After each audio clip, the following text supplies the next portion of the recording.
네, 오늘은 에베소서 1장 15절에서 16절 말씀을 중심으로 믿음과 사랑 다시 보기라는 제목으로 에베소서의 말씀 계속해서 나누도록 하겠습니다. 자, 우리가 교회를 다니면서 가장 많이 듣는 또 사용하는 단어 중에 믿음이라는 것이 있습니다. 자, 그런데 우리가 교회를 오래 다녔다 하더라도 집사님, 믿음이 뭔가요? 라고 물어보면 믿음은 이거입니다. 라고 간단하게 대답할 수 있는 분은 많지가 않은 것 같아요. 오히려 장황하게 설명하거나 아니면 스스로도 정립이 안 돼서 아마 믿음에 대해서 설명을 못 하시는 분들이 있을 수도 있을 것 같습니다. 자, 예전에 여러분 TV 예능에서 많이 하던 게임이 있었어요. 그래서 주일학교 때도 성경학교 때도 했던 게임이 있는데 그게 뭐냐면 앞에서만 보이는 상자에 물건을 넣어놓고 손을 넣는 거예요. 그러면서 손을 넣어서 그것이 무엇인지 맞추는 게임입니다. 자, 그럼 이제 그 안에 무슨 살아있는 것도 넣고 또 사물도 있고 주로 촉감이 이상한 걸 넣어서 만지는 사람이 좀 기분 나쁘게 하는 그런 게임들을 많이 했습니다. 그래서 손을 빼서 냄새를 맡아보기도 하고 심지어 맛을 보기도 하면서 그곳에 무엇이 들었나 맞히는 그런 게임을 한동안 많이 했었는데요. 자, 예를 들어서 김치가 들어있다면 내가 오랫동안 김치에 대해서 경험해 봤잖아요. 먹으면 맵기도 하고 또 시큼한 냄새가 나기도 하고 또 만지면 배추의 촉감이 생각나기도 하고 자, 그래서 우리는 이것을 종합해서 뭐라는 결론을 내어? 김치라는 정답을 내놓는 거죠. 그런데 이것이 바로 믿음이거든요. 그런데 우리가 믿는다, 확신한다라고 하면 우리의 오감이 동원되어야 우리는 주로 믿습니다. 눈에 보인다거나 들린다거나 느껴지거나 뭔가 감각이 필요하다는 것이죠. 뭘 위해서는요? 믿기 위해서는. 내 오감에 확신이 없는데 나는 이것을 믿습니다라고 말하기에는요, 뭔가 부족하다고 느끼는 거예요. 자, 그래서 우리 아이들을 보시면 믿음이 있어요. 어떤 믿음이냐면 예수 믿는 그런 믿음이 아니라 저희의 자녀들을 보면 이런 믿음이 있는 것 같아요. 아빠는 돈이 없구나. 이런 믿음이 우리 자녀들에게는 있어요. 왜 그럴까요?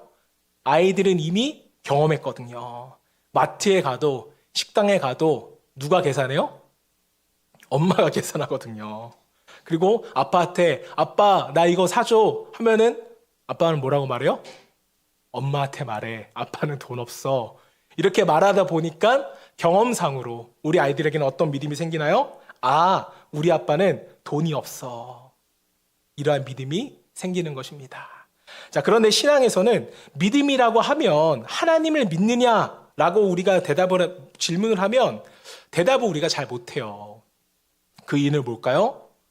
하나님을 믿느냐라고 할 때 우리는 본능적으로 하나님이 존재하시는 것을 믿느냐 이렇게 우리가 해석을 하기 때문에 그렇습니다. 자, 믿지 않는 불신자나 무신론자에게 우리에게 종종 물어요. 너는 하나님의 존재를 믿어?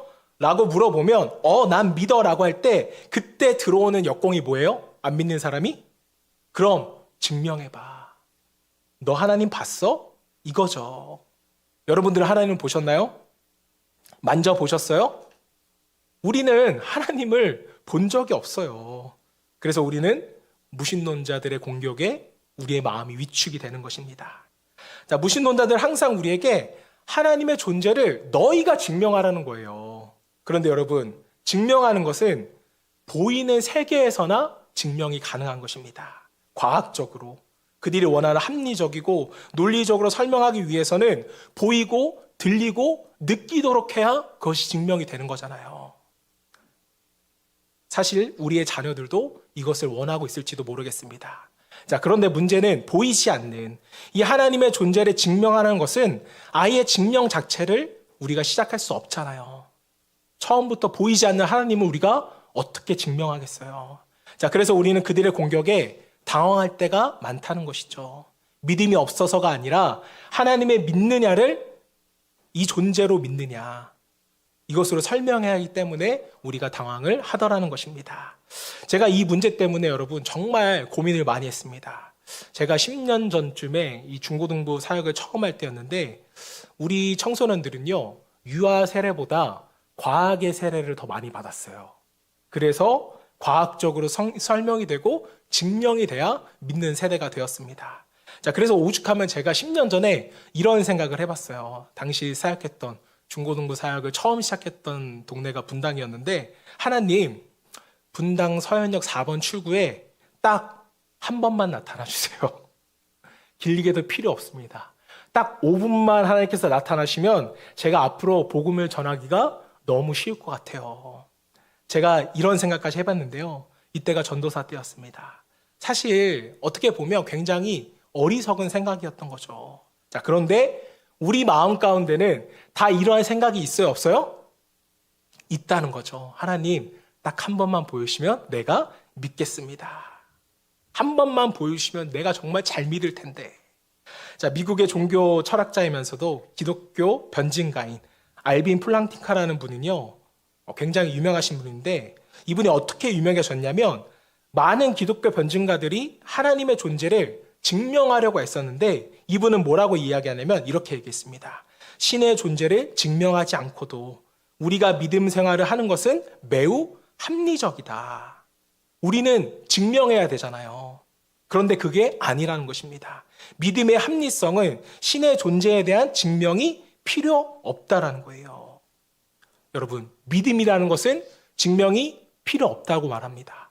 자, 이렇게 말하는데 쉽게 말하면 믿음은 보이는 것으로 증명되지 않는다는 것이죠.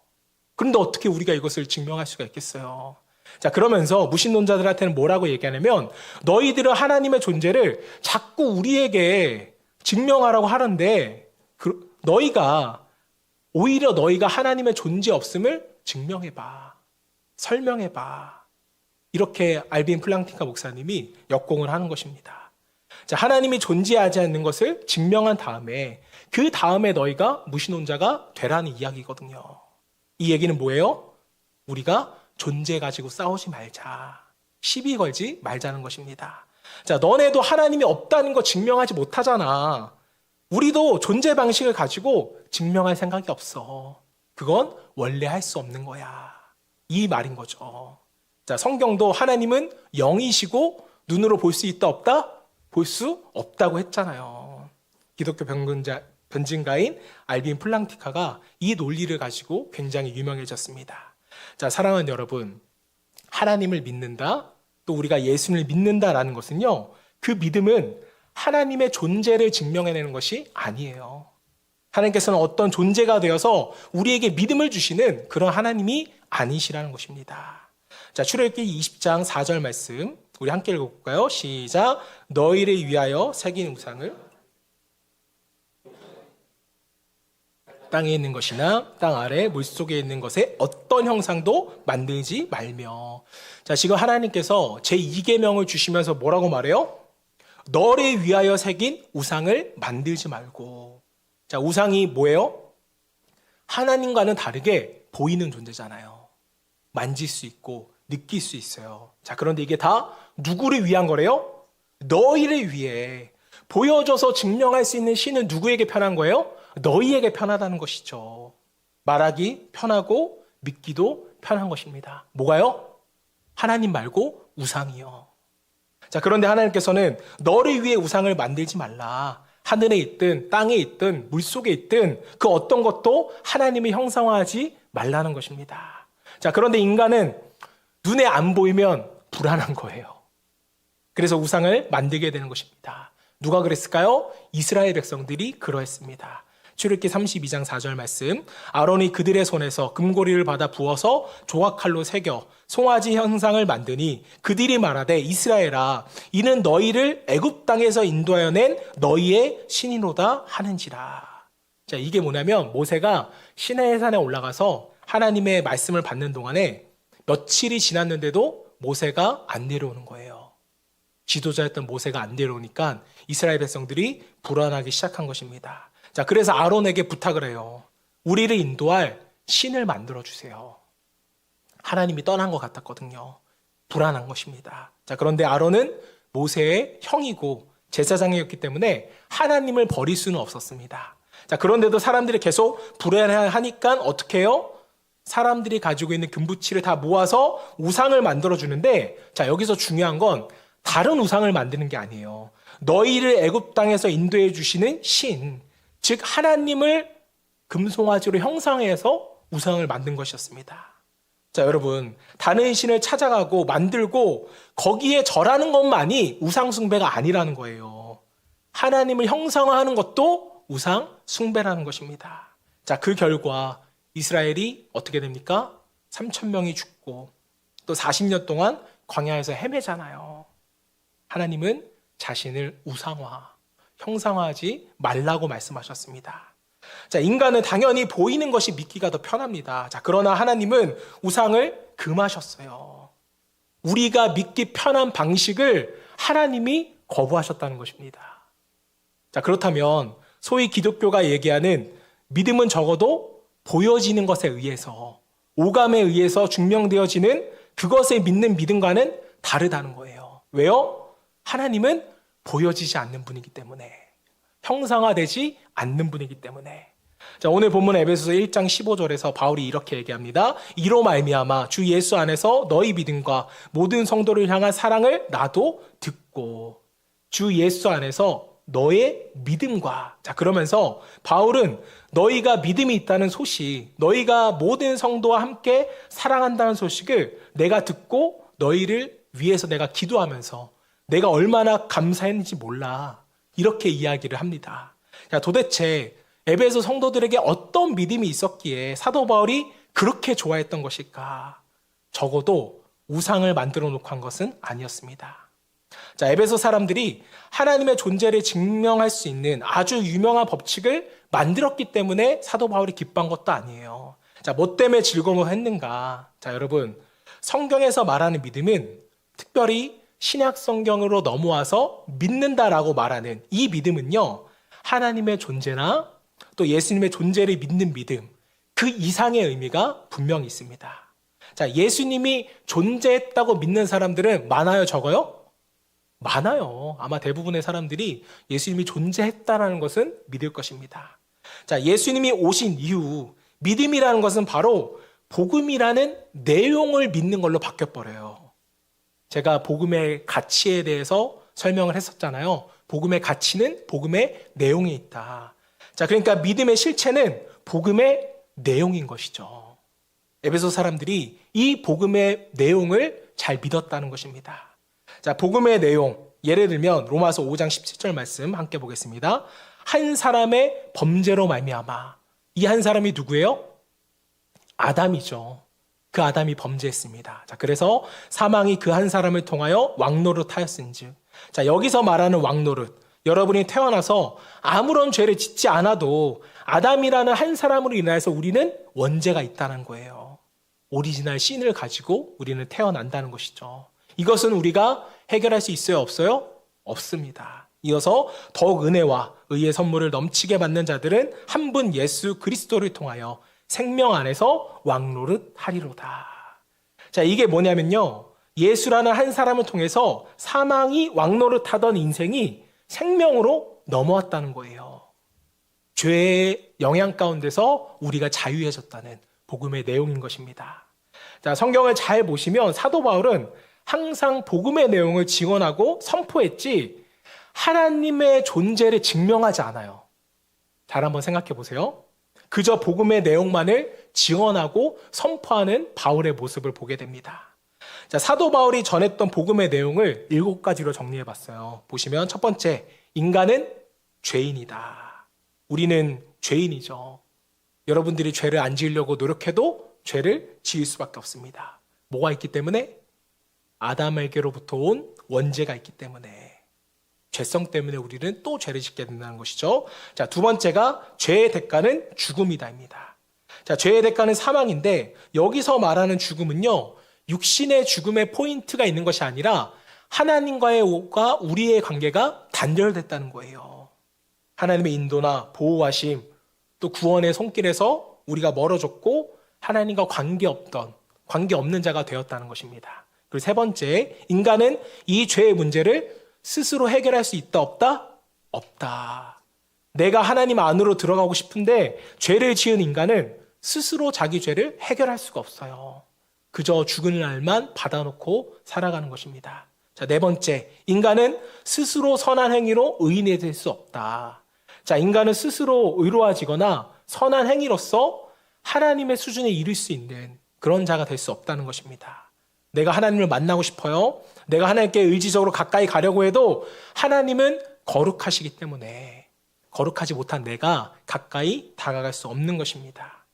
자, 그럼 여러분, 나는 죄인이고 나는 죽어야 될 사람이고 이 죽기 싫어서 이 죄의 문제를 해결하려고 했으나 내 힘으로는 할 수가 없는 거예요.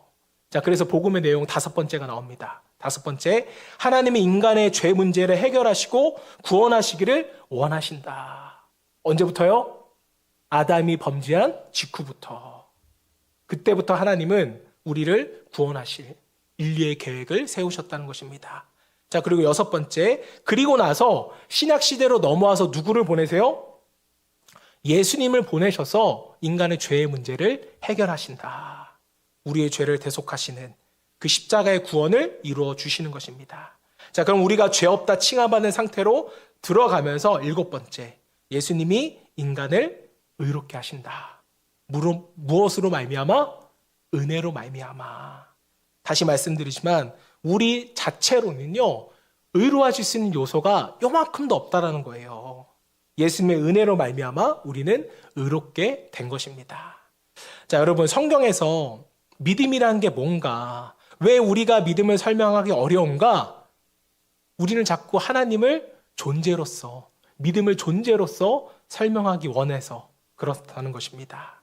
자, 그런데 여러분이 하나님의 존재를 증명할 수 없지만 인간의 몸을 입고 오신 예수님에 대한 증거는요, 그 어떤 고대 역사보다 많아요. 역사적으로도 그분이 존재하셨고 계셨다는 증거가 굉장히 많습니다. 자, 오죽하면 히스토리, 그분의 역사라고 말하겠어요. 인류의 역사를. 자, 그런데 그 역사적인 예수님에게 여러분이 너무 신경 쓰지 마시고요. 우리가 예수를 믿는다는 것은, 그 믿음을 정확히 말하면 예수의 존재를 믿는 것이 아니라 바로 이 복음의 내용을 믿는 것입니다. 7가지 복음의 내용. 물론 예수님의 존재도 우리가 믿어야죠. 자, 그러나 성경은 예수님의 존재보다는요, 항상 복음의 내용을 우리에게 말씀하고 있다는 것을 우리가 기억할 수 있어야 됩니다. 내가 죄인이었고 내가 죽을 수밖에 없었으나 오직 예수님만으로 내가 살았고 나를 의롭다 여기시는 하나님의 은혜가 나에게 임했다. 이것이 복음의 내용이고 히스토리, 그분의 역사를 믿는 것입니다. 자, 사랑하는 여러분, 아직도 예수를 믿는 것을, 예수의 존재를 믿거나 하나님을 증명해야 된다는 그런 어떤 부담감을 가지고 계시나요? 자, 신앙생활을 믿는다는 것은 바로 이 7가지 복음의 내용을 믿는 것입니다. 그저 이것이 나에게 실제적인 사건으로서 다가오는 것을 여러분이 믿는 거예요. 오늘 혹시 이 복음의 내용을 여러분들이 처음 들으신다거나 아직도 예수님을 나의 주인으로 모시지 못한 분들이 있다면 내가 죄인이었고 예수로 살았다는 이 복음의 내용을 통하여서 여러분들이 온전히 구원받는 그러한 저와 여러분 되시기를 주님의 이름으로 축원합니다. 자, 많은 사람들이 신앙생활을 스스로 하려고 할 때가 너무 많아요. 특히 한국교회는요, 남성들보다 여성분들이 더 이렇게 신앙생활을 하려고 합니다. 자, 여기에도 이유가 있는 것 같아요. 좋게 말하면 남자분들은 양심적이고 여성분들은 뻔뻔하셔서 그런 것 같아요. 여성 성도님들 기분 나빠하지 마시고 끝까지 들어주세요. 자, 이게 무슨 말인가 하면 남자분들 중에 교회 가자고 하면 이렇게 말씀하시는 분들이 있어요. 나 담배 피는데, 나 술 마시는데 술 냄새 풍기고 담배 냄새 풍겨서 교회 못 가. 내가 얼마나 방팡하고 얼마나 내가 돈 좋아하는지 몰라? 교회는 나 같은 사람이 가면 안 돼. 제가 나중에 좀만 지나서 정신 차리면 교회 갈게요. 이렇게 말하는 사람 있어요, 없어요? 있어요. 저는 실제로 봤고 들었습니다. 종종 계세요. 여러분, 이 얼마나 양심적인 분이에요. 그런데 이게 사단이 노리는 것입니다. 이런 분들은요, 교회 끝까지 못 나옵니다. 앞서 복음의 내용을 말씀드렸지만 인간은 스스로 의로워질 수가 없어요. 선을 행할 수 없는 존재입니다. 자, 그래서 우리는 좀 뻔뻔해야 교회에 나오실 수 있어요. 나 죄인이니까 하나님, 나 해결해 주세요. 이 마음이 여러분들 가운데 있으셔야 됩니다. 자, 그렇다고 하나님, 나 죄인이니까 알아서 해보쇼. 이건 좀 너무 뻔뻔하잖아요. 죄송하고 송구스러운 마음이 우리의 양심 가운데 있어야 되는 것입니다. 자, 다시 말하면 죄인이기 때문에 교회에 나오셔야 되는 거예요. 술 먹고 방탕하기 때문에 교회에 나오셔야 됩니다. 여러분이 죄가 없고 정죄가 되고 완벽한 존재라면 하나님의 필요가 없겠죠. 하나님의 은혜가 우리에게 필요가 없습니다. 자, 우리는 거꾸로 생각해요. 우리가 잘해서 은혜를 받아낸다고, 기도했기 때문에, 예배했기 때문에 은혜를 받는다고 생각을 해요. 자, 그런데 전혀 그렇지가 않다는 것입니다. 자, 은혜는, 복음은 우리가 약하기 때문에 오는 거예요. 죄가 많은 곳에 은혜가 임하는 것입니다. 자, 혹시 여러분들 중에 스스로를 방탕하거나 세속적이라고 생각하는 분들이 있다면 교회에 굉장히 잘 오신 거예요. 그리고 자꾸 여러분들이 믿음을 책임지시는데 아니에요. 여러분 그저 믿음을 받아들이는 것입니다. 난 하나님이 필요한 존재구나. 내가 생명으로 옮겨질 때 하나님의 은혜가 아니면 난 안 됐구나. 이것을 인정하는 것. 이게 바로 믿음 생활입니다. 이게 믿음이에요, 여러분. 로마서 3장 27절, 28절 말씀 보세요.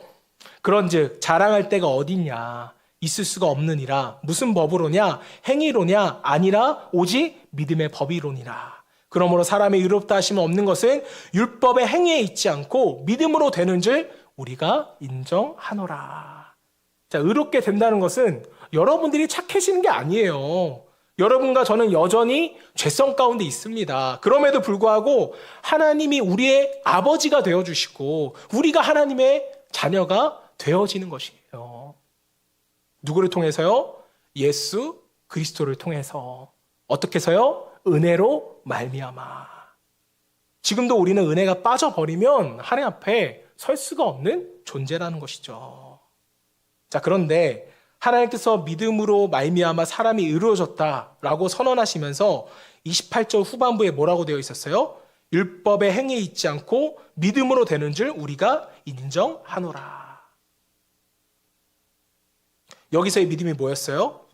예수의 존재를 믿는 믿음이었어요? 아니죠. 아까 전에 말씀드렸던 복음의 내용, 그분의 스토리, 이것입니다. 이것을 믿는 자를 하나님께서 의롭다고 여겨주신다는 거예요.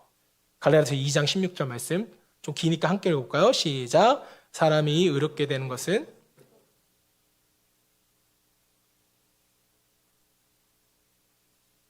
우리도 그리스도 예수를 믿나니 이는 우리가 율법의 행위로서가 아니고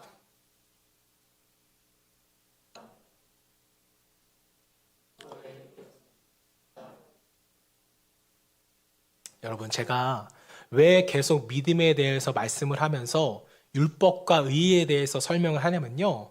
처음에는 내가 은혜로 교회를 다니게 됐고 은혜로 예수를 믿었다는 것을 여기 있는 모두가 다 인정을 합니다. 자, 그런데 구원받은 이후에 내가 신앙생활을 하는 것은 나의 여부에 따라, 노력의 여부에 따라 믿음이 달라질 거라고 우리가 착각을 한다는 거예요.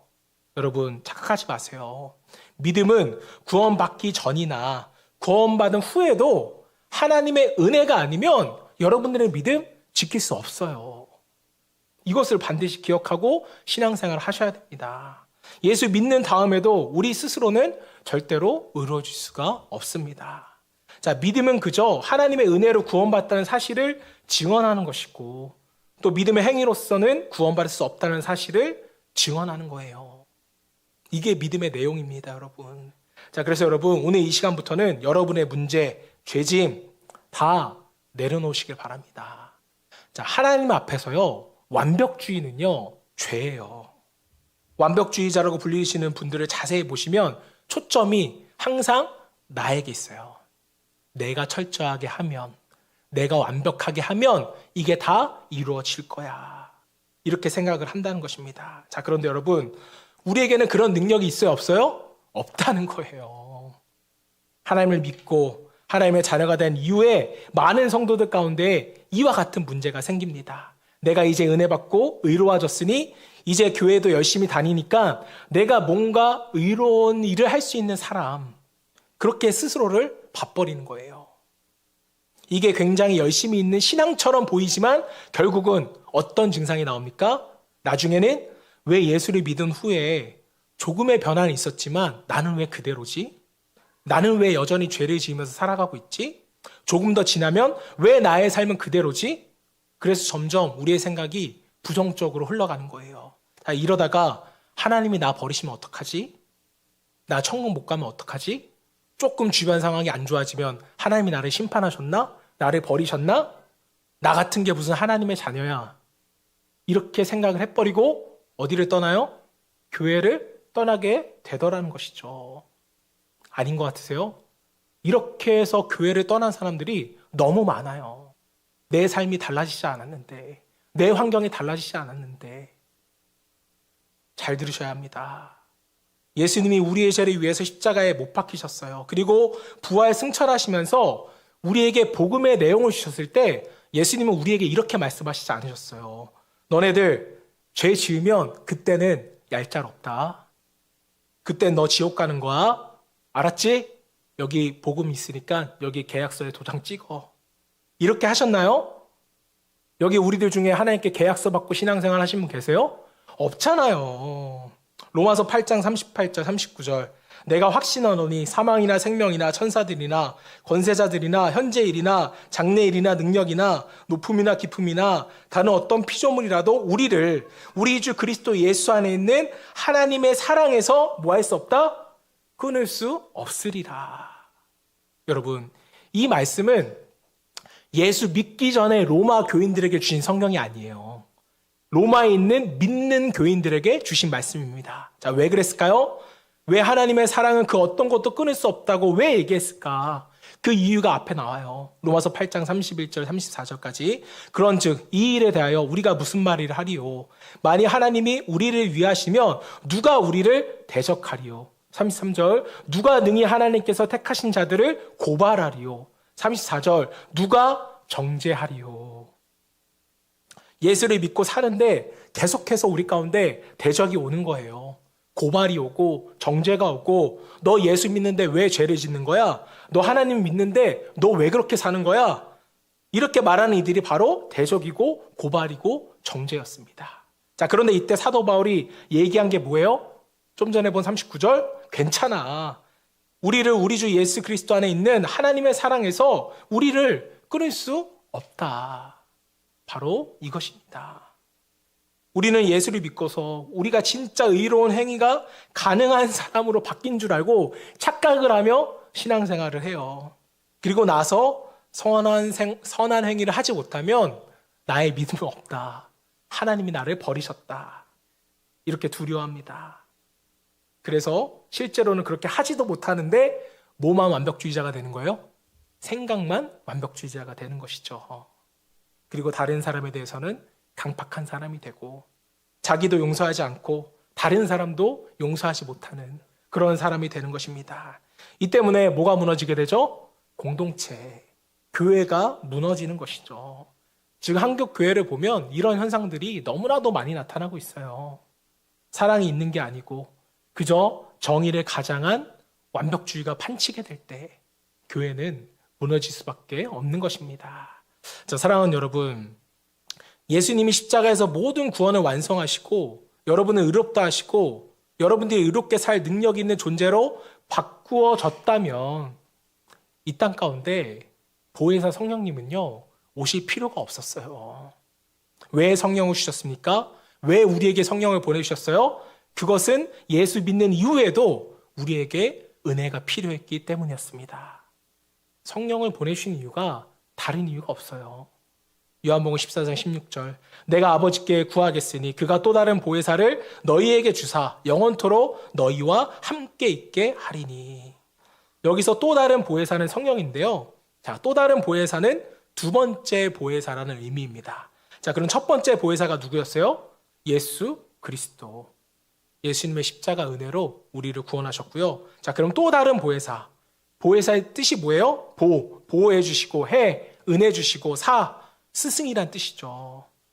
성령은 여전히 우리가 죄 가운데 놓여있기 때문에 우리가 은혜가 필요한 존재라는 것을 우리에게 알려주시고 돕는 분이십니다. 자, 그런데 우리는요 자꾸 성령을 어떻게 생각하냐면 이것을 얻으면 능력자가 된다고 생각을 해요. 그분을 이용하면 막 성령의 열매가 맺히고 어떠한 이로 말할 수 없는 기적의 능력이 이루어질 거라고 생각을 한다는 것입니다. 자, 여러분, 성경을 자세히 보면 성령의 역사는 하나님의 계획과 뜻과 역사를 이루어가기 위해서 일어나고 열매를 맺지 개인의 의를 이루기 위해서, 개인을 나타나기 위해서 나타나는 성령의 역사는 단 한 번도 없습니다. 여러분, 이거 기억하셔야 돼요. 오늘 이 순간에도 우리 모두에게는 은혜가 필요하고 성령 하나님의 보호가 필요합니다. 예수를 믿으며 의로워진다는 것은 하나님 편에서 우리를 의롭게 여겨주시는 것이지, 우리가 진짜로 의로워진 게 아니에요. 우리가 진짜 여러분 잘나진 게 아닙니다. 이 말을 뒤집어 보면 예수를 믿을 때도 우리가 은혜가 필요했고, 예수를 믿은 이후에도 우리에게 분명한 은혜가 필요하다는 것입니다. 오늘 본문 1장 15절 말씀을 보면 이로 말미암아 주 예수 안에서 너희 믿음과 모든 성도를 향한 사랑을 나도 듣고. 자, 이 말씀을 규범적이고 도덕적이고 완벽주의자적인 사람들이 해석하면 어떻게 해석이 되냐면요, 그래, 그리스도 안에서 내가 믿음을 가졌으니 내가 이제 사랑해야지, 규범으로 받아버려요. 그리고 누군가를 미워하는 자기 자신을 보면 용서를 못 해버립니다. 내가 예수 믿는 사람인데 어떻게 내가 사람을 용서하지 못할 수 있지? 내가 왜 사랑하지 못하지? 하나님, 왜 나는 사랑하지 못하는 걸까요? 이런 질문을 하게 돼요. 자, 그런데 여러분, 성경이 말하는 사랑은 인간이 할 수 있는 에로스나 필리아나 플라토닉이나 이런 사랑이 아니에요. 성경이 말하는 사랑은 뭐예요? 아가페 사랑이잖아요. 신적인 사랑입니다. 신의 수신이기 때문에 내가 가진 것으로는 사랑할 수 없어요. 자, 그래서 우리는 사랑의 한계를 만날 때가 너무나도 많다는 것이죠. 저도 마찬가지예요. 여러분, 한번 속으로 생각해 보세요. 내가 정말 사랑하는 사람을 한번 생각해 보세요. 10명이나 되세요? 우리 가족, 엄마, 아빠, 자녀 포함하면 4, 5명. 그리고 또 누구 사랑하세요? 시어머니, 시누이, 임채연 목사님, 뭐 이렇게 하면 한 10명 되세요? 자, 그럼 반대로 내 마음에 안 드는 사람을 뽑아보세요. 누굴까요? 내 남편, 내 자식, 시어머니, 시누이. 명단이 똑같나요? 자, 제가 말씀드리고 싶은 게 뭐냐면, 여러분, 내가 싫어하는 사람들을 위해서 기도하면 기도가 정말 술술 나오세요? 원수도 사랑해라고 했으니까 내가 사랑하기로 마음 먹으면 사랑이 되시냐고요. 원수는커녕 내 마음을 조금만 상하게 해도 우리는 내 가족일지라도 그 사람을 미워하잖아요. 교회 안에서도 성도가 서로 사랑하는 것은 당연한 것이라고 모두가 동의를 합니다. 하지만 죄의 문제 앞에서 저절로 쉽게 예수 믿는 것 때문에 남을 사랑하고 의롭게 살 수 있는 존재로 우리가 변화된 것은 결코 아닙니다. 자, 우리에게는요, 그럴 만한 힘이 여전히 없어요. 자, 오늘 설교 제목이 믿음과 사랑 다시 보기잖아요. 여러분의 믿음과 사랑에 대해서 새로운 각도로 믿음을 또 사랑을 좀 다시 보시기를 원해서 오늘 그런 마음으로 설교 제목을 이렇게 졌는데요. 자, 믿음을 가진 많은 사람들 중에는 사랑을 해야 된다라는 것 때문에 누군가를 미워할 때 죄책감이라는 걸 가져요. 이분들은 그래도 신앙이 있는 분들이죠. 자, 그런데 하나님의 사랑, 아가페 사랑이라는 건 어떤 사랑이냐면 내가 막 저 사람을 너무너무 죽이고 싶은 거예요. 자, 그럼에도 불구하고 내가 이 사람을 가치 있게 여기는 뭔가를 하나 끄집어 들어서 그 사람의 가치를 높여주고 그리고 그 사람을 사랑해 버리는 것입니다. 이게 여러분 아가페 사랑이에요. 여러분, 다시 말하면 내가 저 사람을 죽이고 싶다는 것은 어떤 마음이에요? 내 밑에 깔아놓고 뭉개주고 싶은 존재인데 이 사람을 끌어다가 높여지는 거예요. 높여서 끌어안아주는 것이 바로 사랑입니다. 하나님의 사랑, 예수님의 사랑을 기억해 보세요. 우리가 죄인이었을 때, 원수 되었을 때 하나님의 자녀 삼아 주셔서 안아주시잖아요. 사랑해 주시고 구원해 버리시잖아요. 그런데 이게 우리에게 어떻게 가능하냐고요? 불가능하죠. 자, 그래서 여러분이 아가페의 사랑을 실천하기 위해서는 한 단계 과정을 거쳐야 돼요. 그게 뭐냐면 사랑이라는 단어가 나올 때 누군가를 사랑하는 사랑의 행위로 바로 건너뛰지 마시고요. 여러분이 먼저 하나님께 받은 은혜를 생각하시기를 바랍니다. 원수를 사랑하라고 할 때 어떻게 사랑할까? 사랑의 행위로 먼저 가지 마시고 내가 예수님의 원수 되었을 때 나를 받아주신 그 은혜를 여러분들이 먼저 생각하시라고요. 나를 낮추면, 내가 낮아지면 상대방을 용납하기가 쉬워지는 것입니다. 자, 그런데 왜 내가 그렇게까지 해야 되죠? 내가 왜 낮아져야 되죠? 라고 생각하시는 분들은 나라는 존재에서 여러분들이 하나님이라는 존재를 빼보세요. 나라는 존재에서 하나님께 받은 그 은혜를 빼보시라고요. 우리는 어떤 존재예요? 죽을 수밖에 없는 비참한 존재인 것입니다. 아무것도 아닌 존재를 사랑해 주시고 높여주시고 자녀 삼아 주시고 안아주셨다고요. 이 은혜를 우리가 생각하면 원수도 우리가 사랑할 수 있게 되는 것입니다. 집에서 여러분 부부간에 싸우는 게 뭔지 아십니까? 자식이 날 닮았으면 잘했을 텐데 지 아빠 닮아서 지 엄마 닮아서 이렇게 이야기를 합니다. 이게 뭐예요? 내가 높냐 너가 높냐 부부가 이렇게 싸우는 거잖아요.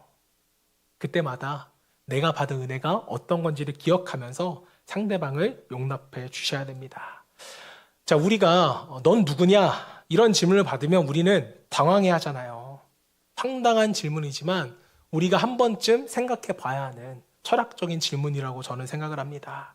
자, 내가 누군가 이 질문에 여러분들은 뭐라고 대답할 수 있겠어요? 사도 바울은 이렇게 말했습니다. 나는 날마다 그리스도 안에 있는 존재요. 나는 날마다 은혜 안에 있는 존재입니다. 이 믿음과 신앙의 뿌리가 깊게 있을 때 내가 겸손해지고 또 낮아질 수 있는 것이고 누군가를 용납할 수 있는 것이지 하나님 안에 있지 않으면 은혜 안에 있지 않으면 우리는 여전히 내가 가장 높은 존재로 생각해 버립니다. 나는 다 이루었다고 하고 나는 의롭다고 하고 나는 대단한 존재인 것처럼 생각하면서 남을 보니까 당연히 용서가 안 되죠. 나는 1만 달란트 탕감 받았는데 나에게 100단위원 빚진 사람 용서해요? 못해요? 용서 못하는 거예요. 돈 달라고 독촉하는 것입니다. 자, 여러분 이게 우리에게 필요한 거예요. 여러분 탕자 이야기 잘 아시죠? 제가 설교할 때 잘 인용하는 이야기인데 이것만 말하고 좀 말씀을 마무리 짓도록 할게요. 자, 탕자 이야기는 아주 부유한 아버지 그리고 첫째 아들, 둘째 아들이 나오는 이야기입니다. 자, 그런데 어느 날 둘째 아들이 아주 불효막심한 이야기를 아버지께 해버리는 거예요. 그게 뭐냐면 아버지 어차피 돌아가실 거잖아요. 돌아가시면 저한테 주려는 유산 좀 미리 좀 주세요. 그럼 제가 독립하겠습니다. 전문 용어로 유산을 좀 미리 땡겨주세요. 이렇게 부탁을 한 거예요. 자, 이 말을 들은 여러분들이라면 기분이 어떠셨겠어요? 어떤 말을 하셨을까요? 이놈의 자식, 그게 아버지한테 할 소리야? 너한테 줄 건 없다. 이렇게 말씀하셨겠죠. 자, 그런데 탕자의 아버지는요, 그냥 줘버리는 거예요. 자, 그리고 나서 이 아들이 술과 도박으로 모든 재산을 탕진하게 됩니다. 자, 그리고 다시 아버지의 집으로 돌아와요. 자, 그래서 아버지를 처음 만났을 때 했던 얘기가 뭐예요? 아버지, 저를 아들로 받지 마시고 이제는 아버지의 종으로 나를 거둬주세요. 이렇게 말을 합니다. 자, 지금 둘째 아들은요, 내가 종으로 열심히 일하면 밥 좀 더 주시고 그냥 재워주시기만 하면 됩니다. 이 마음 아니겠어요? 자, 그런데 그때 아버지가 뭐라고 말해요? 아니다. 금과 은과 보석을 갖고 와라. 그리고 막 쌍가락질을 끼워주고 비단 옷을 입혀주고 잔치를 막 베풀어 주잖아요. 이전 일은 상관이 있다 없다? 상관없다는 거예요. 돈을 다 쓰고 와도 여전히 너는 내 아들이라는 것이죠. 이게 바로 여러분 아버지의 은혜입니다. 자, 그런데 이 은혜 받은 모습을 보고 첫 번째 아들에게 문제가 생기는 거예요. 첫째 아들 마음에는 둘째 아들은 불효막심한 녀석인데 왜 저런 자식에게 아버지가 잔치를 베풀어 주시지? 여기까지는 괜찮은데 다음 말이 문제가 됩니다. 나는 이렇게 아버지 옆에서 최선을 다해서 아들 노릇하고 돈을 가지고 가서 탕진한 것도 아니고 잘 살고 있는데 왜 아버지는 나한테 잔치를 안 벌여주시지? 이러면서 아버지에 대한 불만이 첫째 아들 가운데 생기게 됩니다. 자, 여러분, 첫째 아들은 지금 뭐가 잘못된 거예요? 지금 첫째 아들은요, 나는 그래도 둘째 아들보다는 괜찮은 사람이야, 나은 사람이야, 이렇게 생각을 하고 있다는 것입니다. 자, 내가 이만큼 했으니까 아버지는 마땅히 나한테 잔치를 벌여줘야 하고, 마땅히 나한테 아버지는 더 잘해줘야 된다는 거예요. 자, 그런데 여러분, 이게 뒤집어 놓고 생각해 보면 이 첫째 아들한테 어떤 불안함이 있었냐면, 내가 아버지한테 열심히 하지 않으면, 또 아버지한테 밉보이면 난 아버지한테 쫓겨날지도 몰라. 난 최선을 다해서 아버지한테 잘 보여야 돼. 이런 마음이 첫째 아들 가운데 있었다는 거예요. 자, 그렇다면 지금 이게 과연 아버지와 아들의 관계가 맞는 것일까요? 아들이 잘해야지만 아버지가 아들로 거둬주시는 거예요? 이건 아버지와 아들의 관계가 아니라는 것이죠. 아버지는 첫째 아들이건 둘째 아들이건 그냥 돈을 다 탕진해 왔건 또 많이 벌어서 왔건 그냥 아버지가 아들을 사랑으로 여겨주는 거죠. 또 첫째 아들이 착각하고 있는 게 뭔지 아세요? 아버지는 그동안 첫째가 일 잘했기 때문에 옷 입혀주고 먹여준 것이 아니라 아들이니까 밥 주고 먹여주신 것이죠. 자, 우리가 신앙생활 하면서 첫째 아들과 같은 생각을 가지고 신앙생활 하는 분이 너무나도 많다는 거예요. 특별히 예수를 믿은 이후에 내가 낫다는 거죠. 누구보다는요? 쟤보다는. 저 집사님보다는 그래도 내가 낫잖아. 그러니까 내가 기도하더라도 저 집사님보다는 나의 기도를 더 잘 들어주실 거야. 이런 마음이 우리 가운데 있습니다. 작년에 돌아가신 세계적인 목회자였죠. 팀 켈러 목사님이 아주 센세이션한, 돌아가시기 전 한 4, 5년 전에 쓰신 책이 있는데 프로디컬 갓이라는, 탕부 하나님이라는 책을 썼는데, 탕자는 아까 나눴듯이 돈을 다 탕진하고 왔다. 그 탕자예요. 아낌없이 버렸다는 탕자입니다. 자, 그런데 그 탕자를 하나님께 써서 탕부 하나님이라고 쓰신 것입니다. 자, 아버지나 아들이 어떠하든 간에 은혜 주시기를 좋아하신다는 거예요. 우리에게 모든 것을 탕진하시는 하나님이시라는 것입니다. 여러분, 제가 한번 질문을 드려볼게요. 하나님은 여러분이 예수 믿은 다음에, 하나님, 제가 예수님께 돼서 정말 하나님의 아들 돼가지고 제가 하나님 아들답게 한번 정말 잘 살아볼게요. 제가 죄 안 짓고 정말 한번 살아볼게요. 이렇게 하나님에게 의로워지겠습니다. 라고 얘기하는 사람과, 하나님, 저는 날마다 죄를 짓는데 하나님의 은혜가 필요합니다. 이렇게 말하는 사람 중에 하나님은 누굴 더 기뻐하실까요? 죄 안 짓고 살아갈게요. 아니요, 하나님, 저는 날마다 죄 짓는데 은혜를 주세요. 전자라고 생각하세요? 후자라고 생각하세요? 둘 다 기뻐하시겠죠. 자, 둘 다 하나님 뜻대로 살겠다는 거 아닙니까? 자, 그런데 성경에서는요, 하나님께서는 뭐라고 말씀하셨어요? 나는 은혜 주기를 기뻐하시는 하나님이시다. 이렇게 말씀하셨잖아요. 하나님은 여러분 사랑이세요. 만약 여러분들이 모든 것을 다 갖추고 내가 완전하게 의로워지면 그때부터 하나님은 우리에게 하나님으로서 존재가 의미 없어지는 그런 존재가 아니라는 것이죠. 자, 하나님이 가장 좋아하는 건 뭐예요? 하나님께서 스스로 하나님 되시기를 가장 원하시거든요. 하나님은 스스로 영광 받으시기를 원하십니다. 그리고 하나님이 영광 받으시는 방법 중에 하나가 은혜 베풀어 주시는 거예요. 그래서 여러분들이 하나님의 은혜를 날마다 구해야 하는 것입니다. 자, 여러분, 누구에게 은혜가 필요한 걸까? 연약한 사람에게 은혜가 필요하죠. 누구에게 복음이 필요해요? 강한 사람에게요? 아니요. 연약한 자에게 복음이 있어야 강해지는 거거든요. 그래서 우리에게는 탕부 하나님이 필요한 것입니다. 자, 여러분, 다시 한번 당부드리지만 완벽주의자가 되려고 하지 마세요. 완벽주의자는 하나님의 은혜를 구하지 않습니다. 늘 연약한 자 되셔서, 늘 모자른 자 되셔서 하나님의 은혜를 충만하게 경험할 수 있는 저와 여러분 되시기를 주님으로 축복합니다. 자, 오늘 말씀을 정리하겠습니다. 오늘 주님의 말씀 여러분이 들으실 때 믿음과 사랑을 다시 보기라고 했어요. 믿음이라고 할 때 하나님의 존재를 증명하는 것이 아니라 복음의 내용을 우리가 믿는 것, 받아들이는 것, 이게 믿음이라고 말씀드렸고요. 사랑.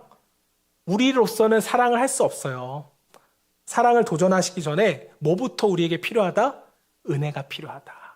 은혜로서 사랑하시길 바라고요. 마지막 세 번째, 탕부 하나님을 여러분이 기억하시길 바랍니다. 우리에게 끊임없이 은혜 부어주시기를 원하시는 그 하나님. 그 하나님을 믿을 때 우리는 신앙생활을, 믿음을 지켜나갈 수 있는 것입니다. 저 여러분 모두가 이 믿음과 사랑의 다시 보기를 통하셔서 한 주간을 정말 능력으로 살아갈 수 있기를 주님의 이름으로 축원합니다.